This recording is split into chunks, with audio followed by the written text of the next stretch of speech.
무명전설 결승 1차전이 드디어 눈앞으로 다가왔다. 그런데 이상하다.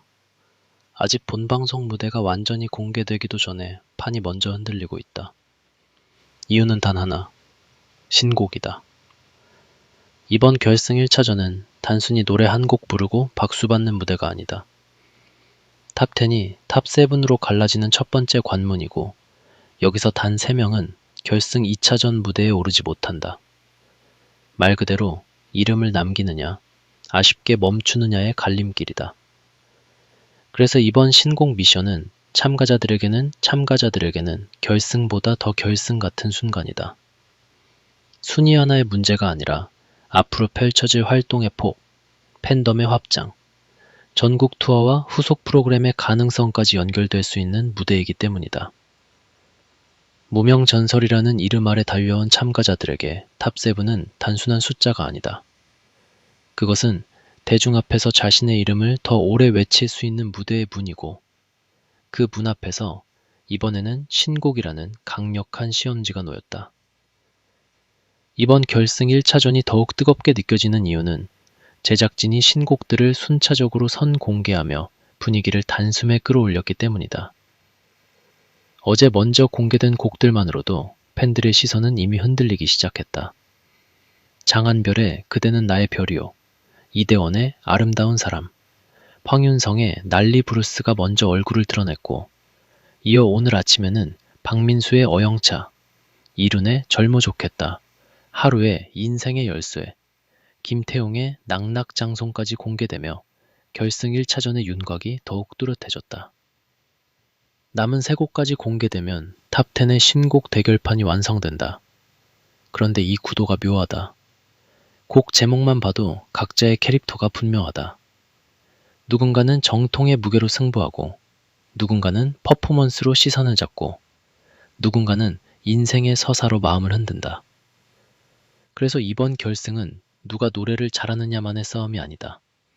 누가 자기 곡을 자기 이야기처럼 만들 수 있느냐, 누가 첫 소절부터 대중의 귀를 붙잡느냐, 누가 무대가 끝난 뒤에도 사람들의 손가락을 음원과 영상으로 움직이게 만드느냐의 싸움이다. 특히 이번 미션의 핵심은 신곡 자체가 결승 2차전 점수와도 연결될 수 있다는 점이다. 음원 사이트 스트리밍 수, 유튜브와 SNS 영상 조회수 같은 반응 지표가 결과에 반영된다는 구조는 참가자에게도 팬들에게도 엄청난 압박으로 다가온다. 이제 무대는 방송국 안에서 끝나지 않는다. 방송이 끝난 뒤 진짜 승부가 다시 시작된다. 누가 더 많이 듣게 만들 것인가? 누가 더 많이 다시 보게 만들 것인가? 누가 팬심을 실제 움직임으로 바꿀 것인가? 이것이 이번 무명전설 결승 1차전의 무서운 점이다. 심사위원 앞에서만 잘하면 되는 무대가 아니라 방송 밖 대중의 반응까지 끌어와야 하는 입체적인 전쟁이 된 것이다. 그래서 팬들은 더 바빠졌다. 가수는 무대 위에서 노래하고, 팬들은 무대 밖에서 조회수와 스트리밍으로 응답한다. 결승 1차전은 참가자 혼자 싸우는 무대가 아니라 참가자와 팬덤이 함께 뛰어드는 총력전이 됐다. 장한별의 그대는 나의 별이요는 제목부터 강력한 감성 카드를 꺼냈다. 이름 자체가 장한별인 그가 별을 노래한다는 점에서 이미 서사적 연결고리가 만들어진다. 무명전설에서 한 무대 한 무대 자신의 존재감을 쌓아온 장한별에게 이 곡은 단순한 신곡이 아니라 자신의 이름을 다시 한번 각인시키는 상징처럼 보인다. 그대는 나의 별이요라는 제목은 팬들에게도 직접 말을 거는 듯한 느낌을 준다. 무대 위 가수가 관객에게 별을 바치는 것처럼, 또는 팬들이 가수를 별처럼 바라보는 것처럼 양쪽으로 해석될 수 있는 감성 구조가 있다. 결승 무대에서 이런 곡은 강하다. 지나치게 과장된 퍼포먼스보다 한 줄의 진심이 더 오래 남을 때가 있기 때문이다. 장한별이 이 곡을 통해 감정선을 얼마나 섬세하게 쌓아 올리느냐에 따라 탑7 경쟁에서 예상보다 큰 파장을 만들 가능성도 있다. 이대원의 아름다운 사람은 제목부터 부드럽고 따뜻하다. 하지만 결승전에서 이런 곡은 오히려 위험하면서도 매력적인 선택이 될 수 있다. 강한 비트와 화려한 퍼포먼스가 난무하는 경연장에서 아름다운 사람이라는 감성적인 메시지는 조용히 마음을 파고들 수 있다. 문제는 그 조용함이 묻히느냐 아니면 오히려 차별점으로 살아나느냐이다. 신곡 미션에서 가장 중요한 것은 곡과 가수의 결합력이다.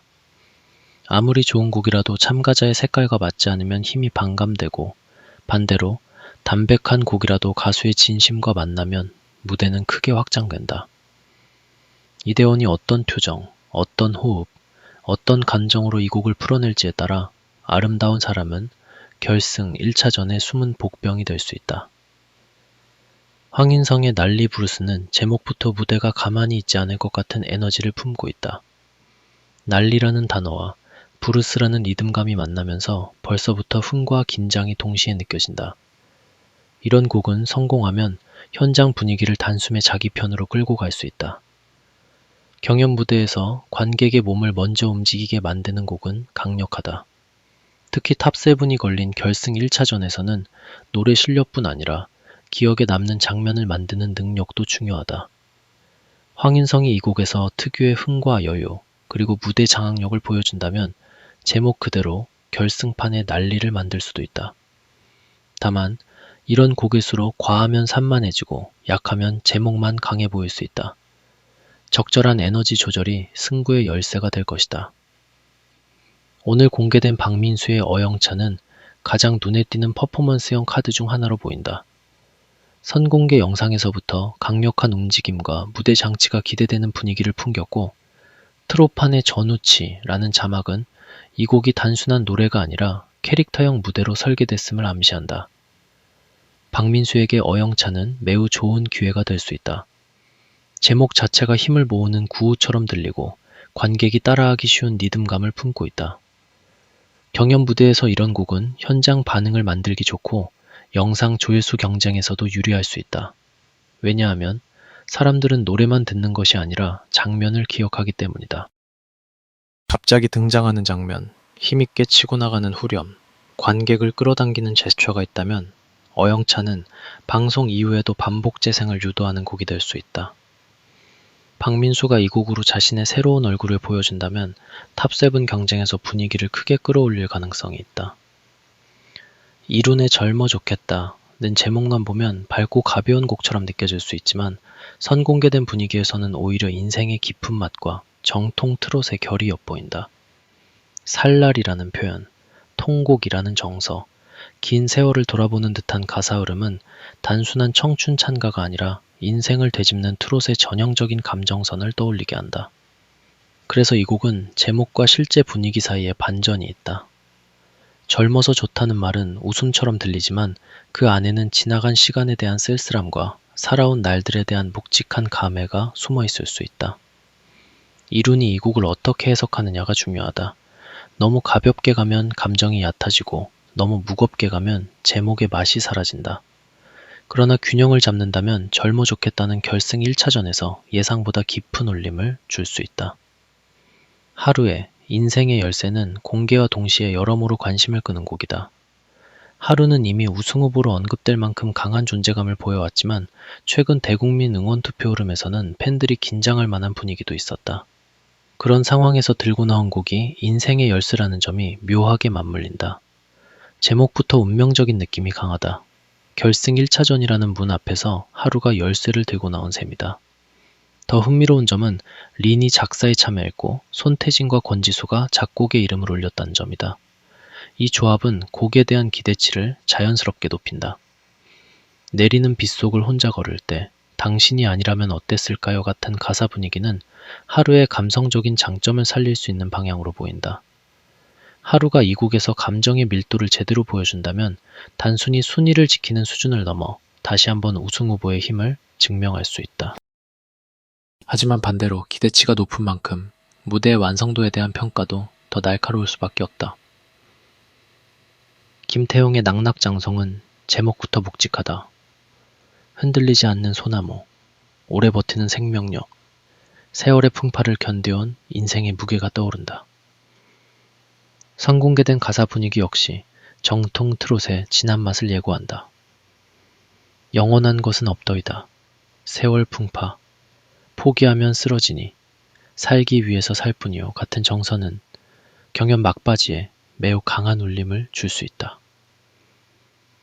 김태형은 탑7 진입을 두고 반반 승부라는 평가를 받을 수 있는 위치에 있다. 이런 참가자에게는 한 방이 필요하다. 낙낙장송은 그 한 방이 될 가능성이 있다. 화려함보다는 버팀의 정서, 기교보다는 깊은 호소력으로 승부하는 곡이기 때문이다. 만약 김태형이 이 곡을 자신의 인생서사처럼 끌고 간다면 심사위원과 시청자 모두에게 이 사람을 여기서 멈추게 해도 되는가? 라는 질문을 던질 수 있다. 이번 결승 1차전이 반반 승부처럼 보이는 이유는 각 참가자의 장점이 너무 다르기 때문이다. 정통 트로트로 깊게 들어가는 참가자도 있고 퍼포먼스로 화면을 장악하는 참가자도 있으며 감성 발라드에 가까운 선으로 마음을 흔드는 참가자도 있다. 그래서 단순 비교가 어렵다. 누구의 곡이 더 좋다, 누가 더 유리하다고 쉽게 말하기 힘들다.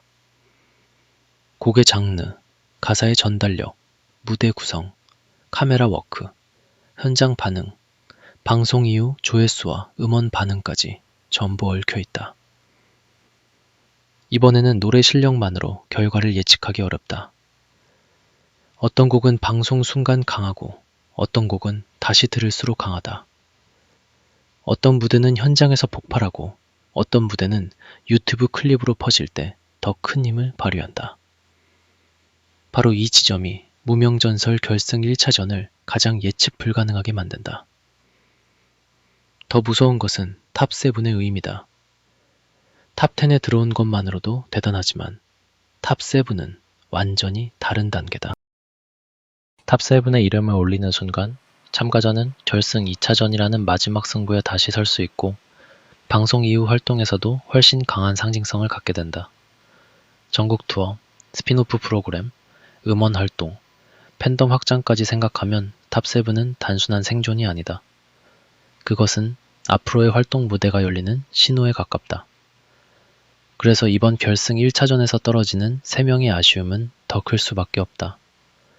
이들은 실력이 없어서가 아니라 단 한 번의 미션에서 선택을 받지 못해 멈춰야 할 수도 있다. 경연의 냉정함이 바로 여기에 있다. 모두가 잘해도 모두가 올라갈 수는 없다. 모두가 간절해도 7자리만 허락된다. 제작진의 신곡 상공개 전략도 흥미롭다. 한꺼번에 모든 곡을 공개하지 않고 어제 3곡, 오늘 4곡, 그리고 내일 3곡으로 나누어 공개하면서 팬들의 관심을 계속 붙잡고 있다. 이는 결승전 분위기를 본방송 전부터 달아오르게 만드는 효과가 있다. 팬들은 공개된 곡을 비교하고 댓글로 반응하고 자신이 응원하는 참가자의 가능성을 분석한다. 신곡 제목 하나, 작곡가 이름 하나, 예고 영상 속 표정 하나까지 콘텐츠가 된다. 본방송이 시작되기 전부터 이미 온라인에서는 작은 결승전이 벌어지는 셈이다. 특히 조회수와 스트리밍이 점수에 반영될 수 있다는 점이 알려지면서 팬들의 참여 열기는 더욱 커질 수밖에 없다.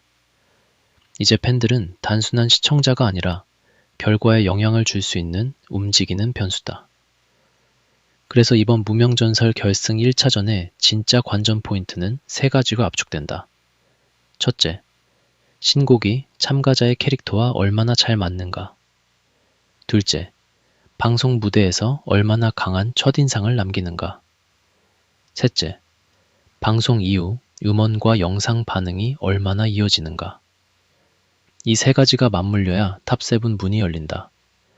아무리 노래를 잘해도 곡이 기억에 남지 않으면 약하고 아무리 곡이 좋아도 무대가 밋밋하면 힘을 잃는다. 반대로 예고 영상에서 기대가 낮았던 곡이 본방송에서 폭발할 수도 있고 이름값이 컸던 곡이 실제 무대에서 예상보다 약하게 느껴질 수도 있다. 신곡 미션은 그래서 잔인하지만 매력적이다. 기존의 팬심도 중요하지만 단 한 번의 무대로 새 표심을 움직일 수 있기 때문이다. 한우는 인생의 열쇠로 감성의 문을 열 수 있을까? 박민수는 어영차로 무대의 기슬을 밀어붙일 수 있을까? 김태웅은 낙낙장송으로 묵직한 한 방을 만들 수 있을까? 장한별은 그대는 나의 별이요로 자기 이름처럼 빛날 수 있을까? 이루는 젊어 좋겠다로 웃음과 눈물을 동시에 잡을 수 있을까? 황윤성은 난리 브루스로 결승판을 정말 난리나게 만들 수 있을까? 이대호는 아름다운 사람으로 조용하지만 오래 남는 울림을 만들 수 있을까? 그리고 아직 공개되지 않은 세 곡은 어떤 변수로 등장할까? 이 질문들이 하나씩 쌓이면서 무명전설 결승 1차전은 이미 본방송 전부터 뜨거운 화제를 만들고 있다. 결국 이번 승부는 누가 더 완성도 높은 곡을 받았느냐만으로 끝나지 않는다. 받은 곡을 누가 자기 운명처럼 부르느냐가 중요하다. 경연의 마지막 분턱에서 신곡은 참가자에게 칼이 될 수도 있고 방패가 될 수도 있다. 어떤 참가자에게는 약점을 덮어주는 무기가 되고 어떤 참가자에게는 기대치라는 부담이 될 수도 있다. 음원과 조회수까지 점수에 반영되는 구조라면 무대의 순간성과 대중반응의 지속성이 동시에 필요하다. 현장에서 박수받고 끝나는 무대가 아니라 방송 후에도 계속 찾아 듣고 다시 보게 만드는 무대가 살아남는다. 이것이 이번 결승 1차전의 가장 무서운 룰이다. 무명전설 결승 1차전은 이제 단순한 방송 한 회가 아니다. 무명의 이름들이 대중 앞에서 마지막으로 크게 부딪히는 전쟁터다. 탑10 모두가 여기까지 온 이유가 있고 각자만의 사연과 실력이 있다. 그러나 탑7의 문은 좁다. 그 문을 통과하는 7명은 다음 라운드로 가고 3명은 아쉽게 멈춰야 한다. 그래서 내일 밤 무대는 노래보다 더 큰 감정으로 다가올 가능성이 크다. 신곡이 먼저 터졌고 팬들의 기대도 먼저 폭발했다. 이제 남은 것은 본방송 무대에서 누가 그 기대를 현실로 바꾸느냐이다. 음원, 조회수, 심사, 팬심, 무대 장악력까지 모든 것이 한꺼번에 걸린 결승 1차전. 이번 탑7 반반 승부는 마지막 순간까지 누구도 쉽게 장담할 수 없다. 그리고 바로 그 예측 불가능함이 무명전설 결승을 가장 뜨겁게 만드는 이유다.